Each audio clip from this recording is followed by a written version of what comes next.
Hello, everyone. Welcome back to the Ask Dr. Be Good show, the show where we bring you what's happening in public education.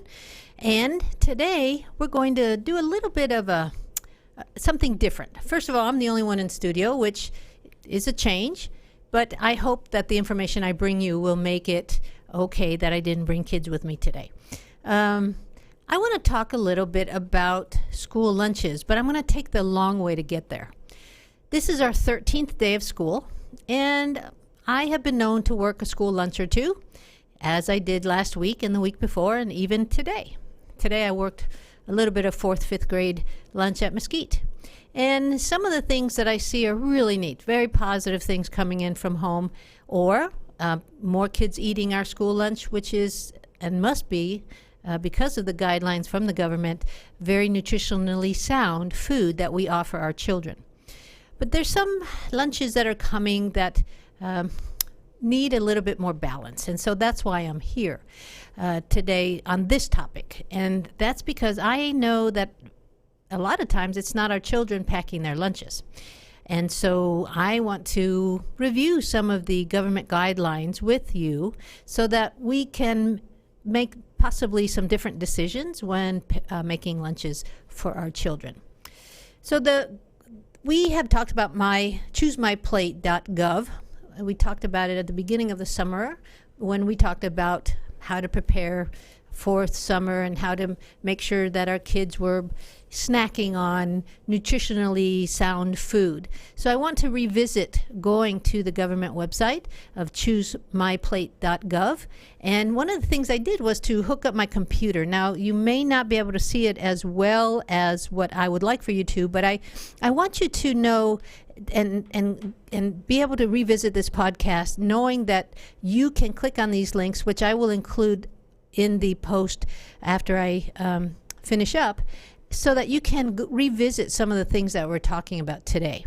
So when I go to ChooseMyPlate.gov /snapshot 2015-2020 dietary guidelines, it gives not only the understanding of what the guidelines are, but why we need to follow these guidelines. So let me go through a little bit.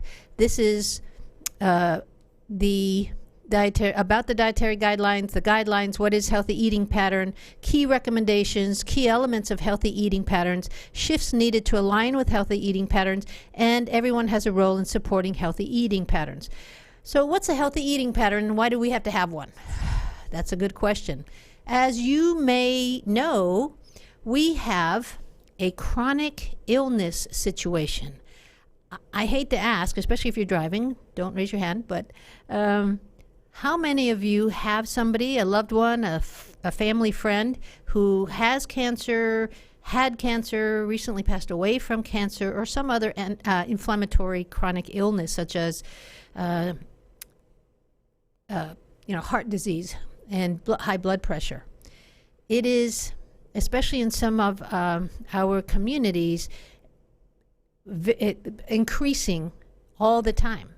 The number of people who have these chronic illnesses. And we now know that a lot of it has to do with the food that we eat. And so when we say having a healthy eating pattern, what that means is that we need to have a lifestyle of healthy eating so that in 20 years, in 30 years, we don't get cancer, we don't get diabetes, we don't get the other high blood pressure and cardiovascular issues that can come with unhealthy eating. So the government is saying that they're asking adults to choose more carefully the foods that they eat over time. So let's talk a little bit more about that. Let me see.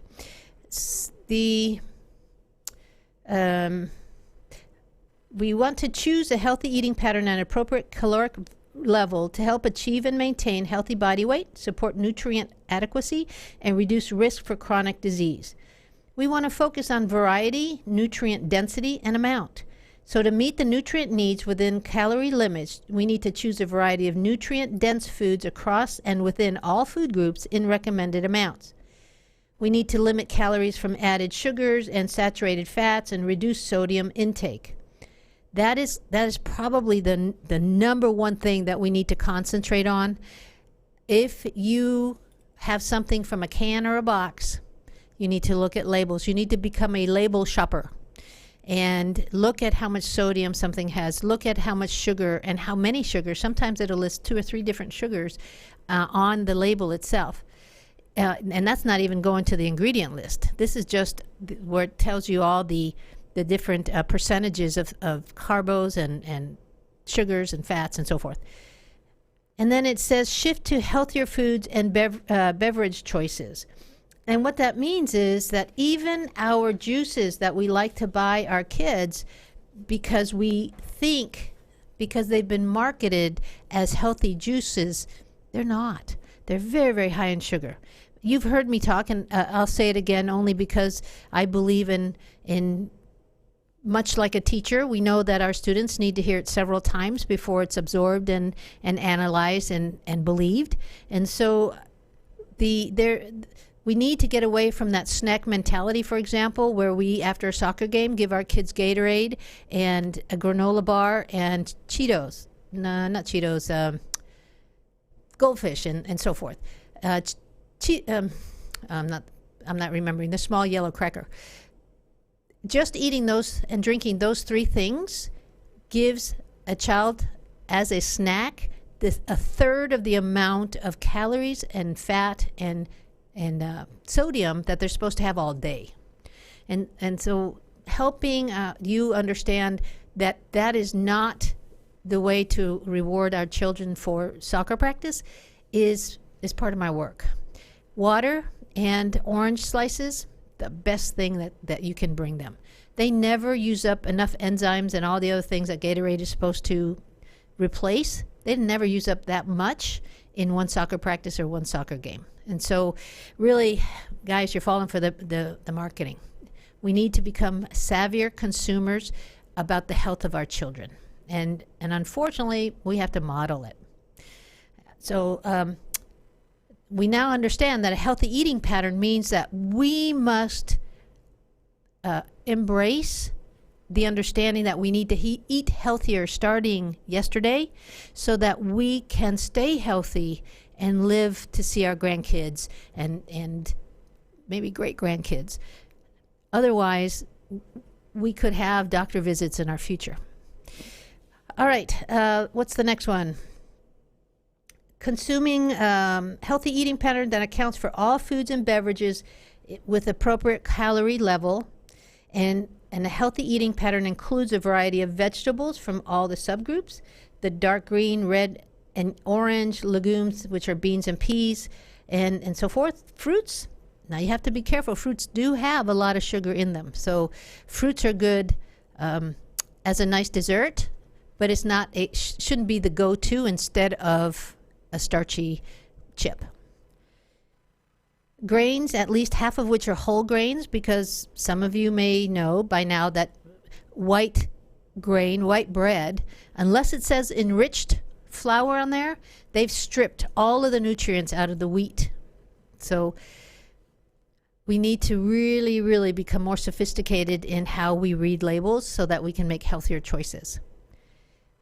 Let's see, fat-free, low-fat dairy, and some of you may have been hearing that we should start buying like grass-fed meat, grass-fed milk.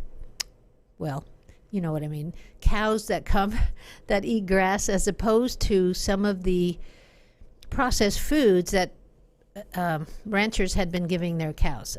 I think it's slow, but I think the certain markets are understanding that we consumers are wanting them to not give the hormones, testosterones, and chemicals in the food of the animals that they're raising, just like we don't want them to put bad weed killers and fertilizers and so forth on our vegetables and fruits.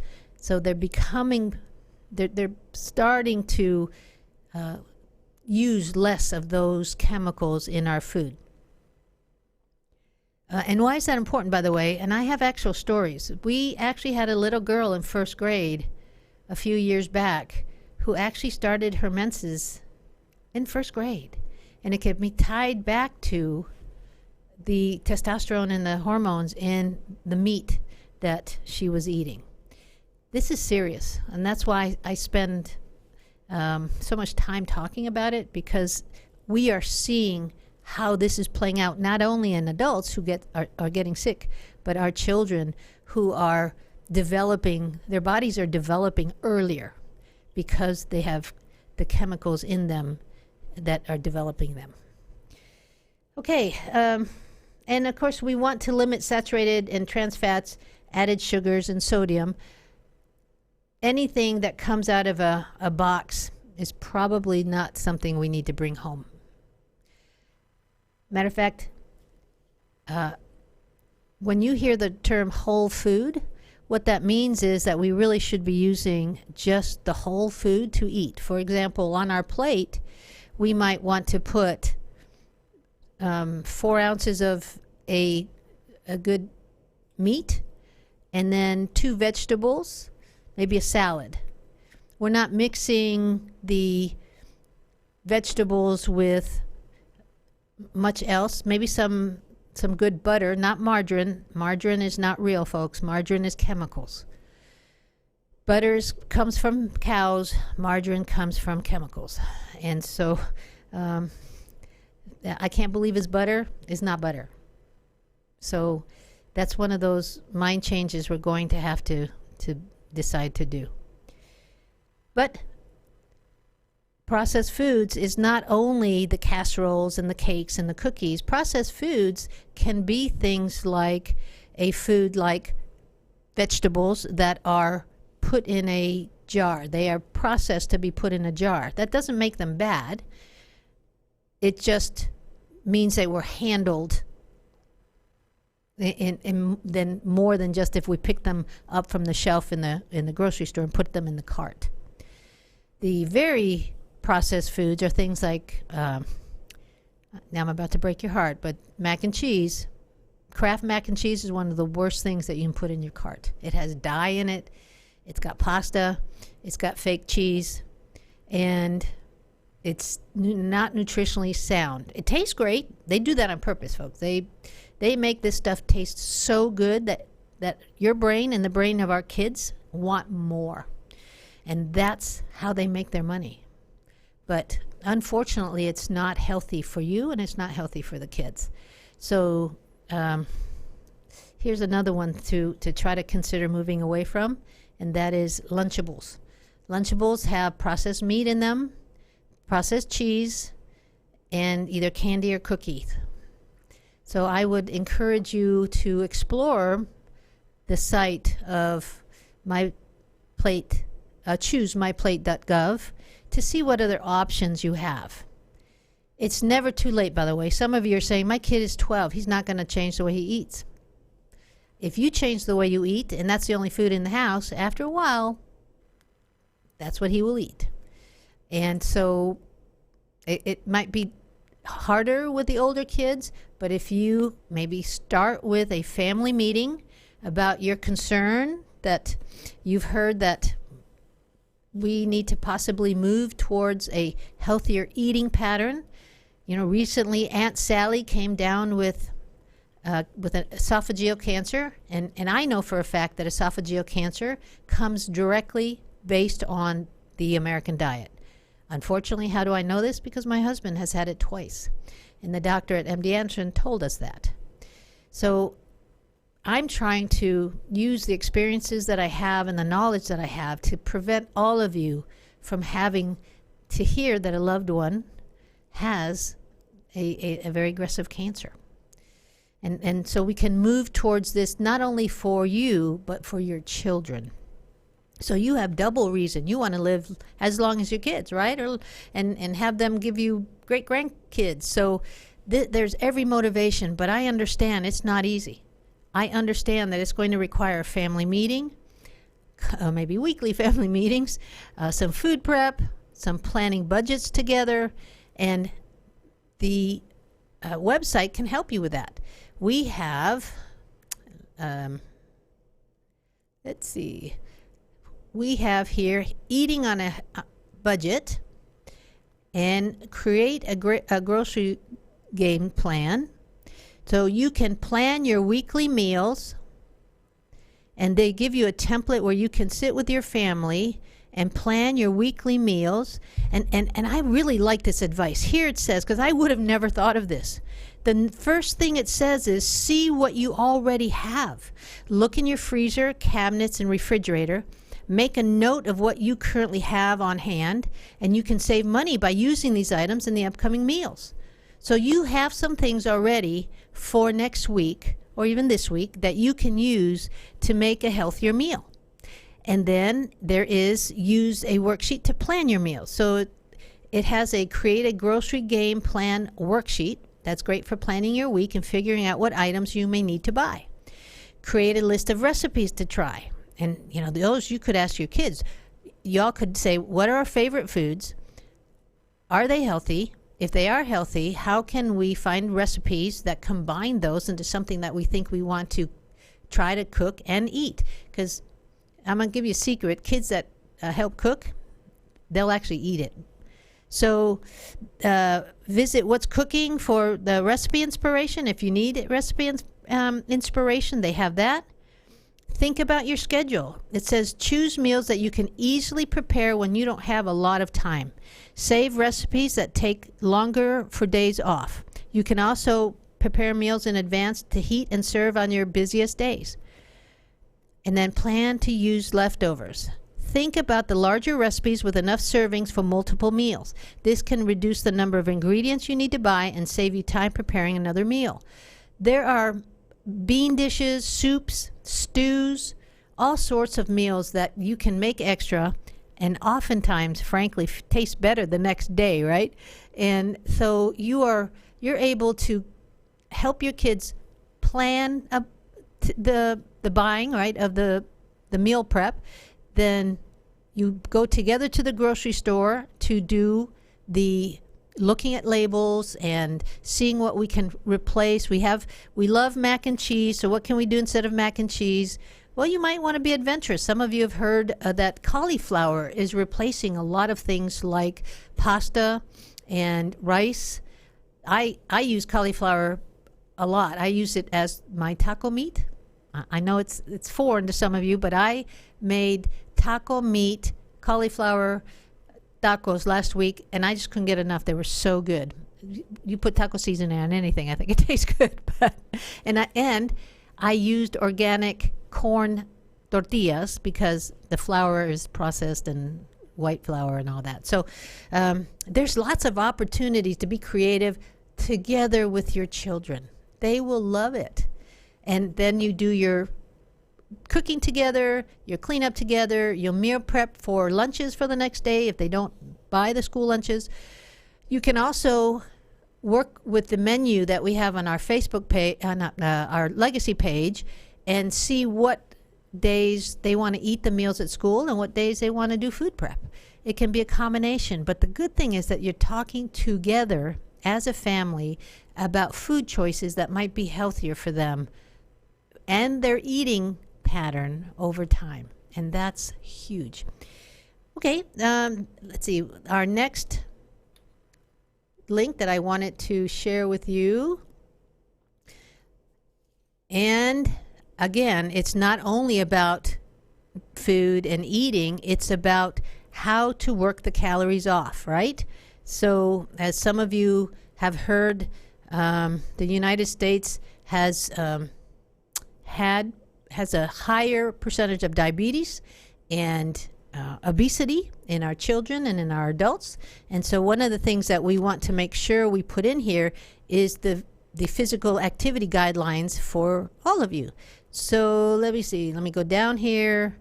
And the key guidelines are, for example, for kids 3 to 5, they should be physically active throughout the day to enhance growth and development. And adult caregivers of preschool age children should encourage active play that includes a variety of activity types. So really, little ones are moving all the time. We know that we can't keep our kinders sitting in their seats 8 hours during the school day. That's not fair to them, and it's not good for their brains. So that would be the same at home. Please, please, please, if you've not heard our podcast on limiting the device use for kids, that is a huge piece of the 21st century understanding now, is that we cannot allow our children to continue using device unfettered, however much they want, because it's not healthy. And some research says it leads to ADHD. So, because their brain is constantly moving, And so being outside and in the fresh air, moving around, taking a family walk after dinner, especially now that fall is on its way, that's a healthier pattern for the family. So let's see, key guidelines for children and adolescents. Children ages 6 through 17 should do 60 minutes, 1 hour or more every day, and we try to help with that by having PE every day. Aerobic, most of the 60 minutes should be aerobic, which means moderate or vigorous intensity aerobic physical activity, and should include vigorous intensity physical activity at least 3 days a week. So they should be at least doing walking every day, but 3 times a week, running or doing something that's like soccer practice would include running. And the prep for volleyball. I know volleyball season is here, flag football, and some of that practice should include some more intense cardio for getting ready for those sports. Bone strengthening. As part of their 60 minutes or more daily physical activity, children and adolescents should include bone strengthening physical activity at least 3 times a week. One of the ways that kids can do that, for example, on a playground, is do the monkey bars. They're going across the monkey bars using their arms to pull their own body weight. And some of our kids now weigh 45, 50, 60 pounds. So that would be a way of strengthening their arms. But it's something that we can't only let the schools do. This has got to be a concerted effort both at school and at home, that you are helping with the physical needs and the healthy eating needs of our children. And it pays off. They will sleep better, by the way.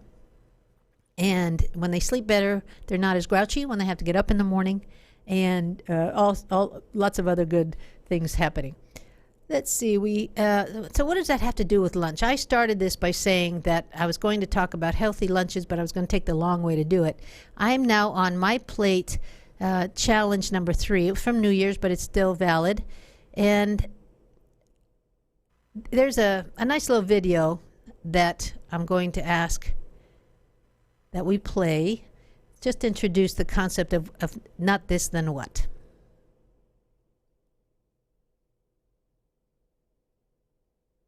Small changes at lunchtime can make a big difference.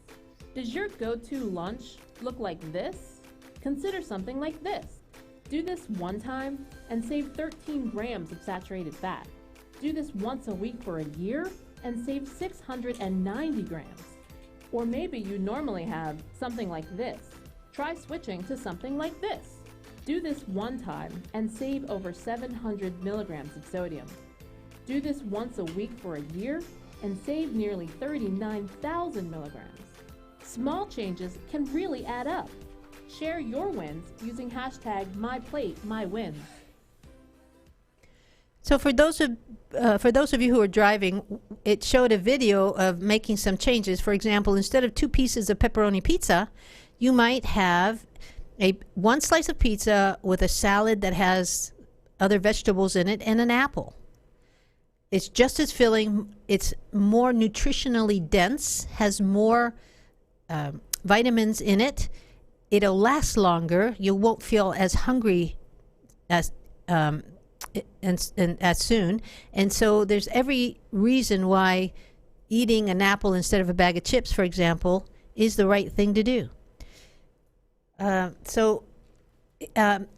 to choosemyplate.gov and looking at My Plate Wins at Lunch is an area where you might want to explore to get more ideas about how to make healthier lunches for our children. And it also has a place where others have left tips, and you can leave tips when you have made a change that has created a positive outcome for you and your family. One of the last things I want to talk about is how to make our kids want to eat their lunches. And so I will provide a link in how to be more creative. For example, begin with a sandwich makeover. Use a soft whole wheat bread or gluten-free whole grain bread if possible instead of white. Fill the sandwich with high quality protein like slices of roast chicken or turkey.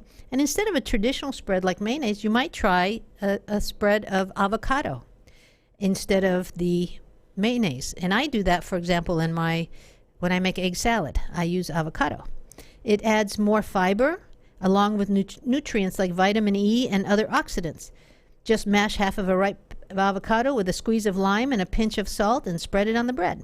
And so to make the sandwich more enticing, use a cookie cutter to turn them into fun shapes. And I actually have seen kids bringing cute little shaped sandwiches to school. So some of you are already doing that.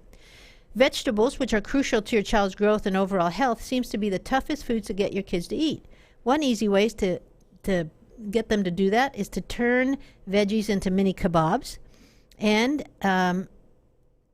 instead of them being big pieces, it might be too overwhelming to see this big kebab in their lunchbox, but if they're cute little chunks with some cheddar cheese and a cherry tomato and a little bit of cucumber, they might not feel as intimidated and might want to actually eat it.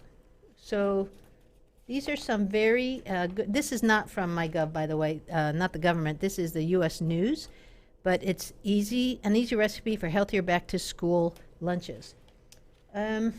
You can fill a container with tasty dip like low-fat blue cheese dressing, barbecue sauce, low-sugar ketchup, or homemade no-fat honey mustard.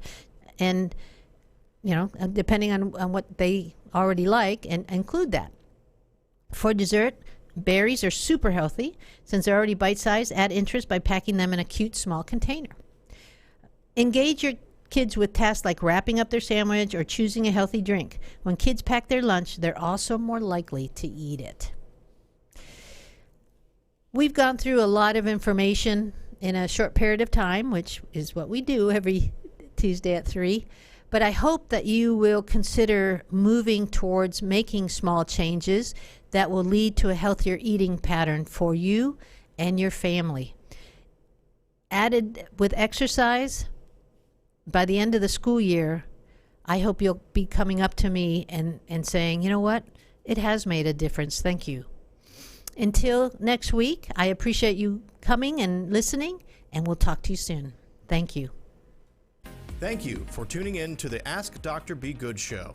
For more information on Legacy Preparatory Charter Schools, visit our website, legacypca.com, or call 469-249-1099.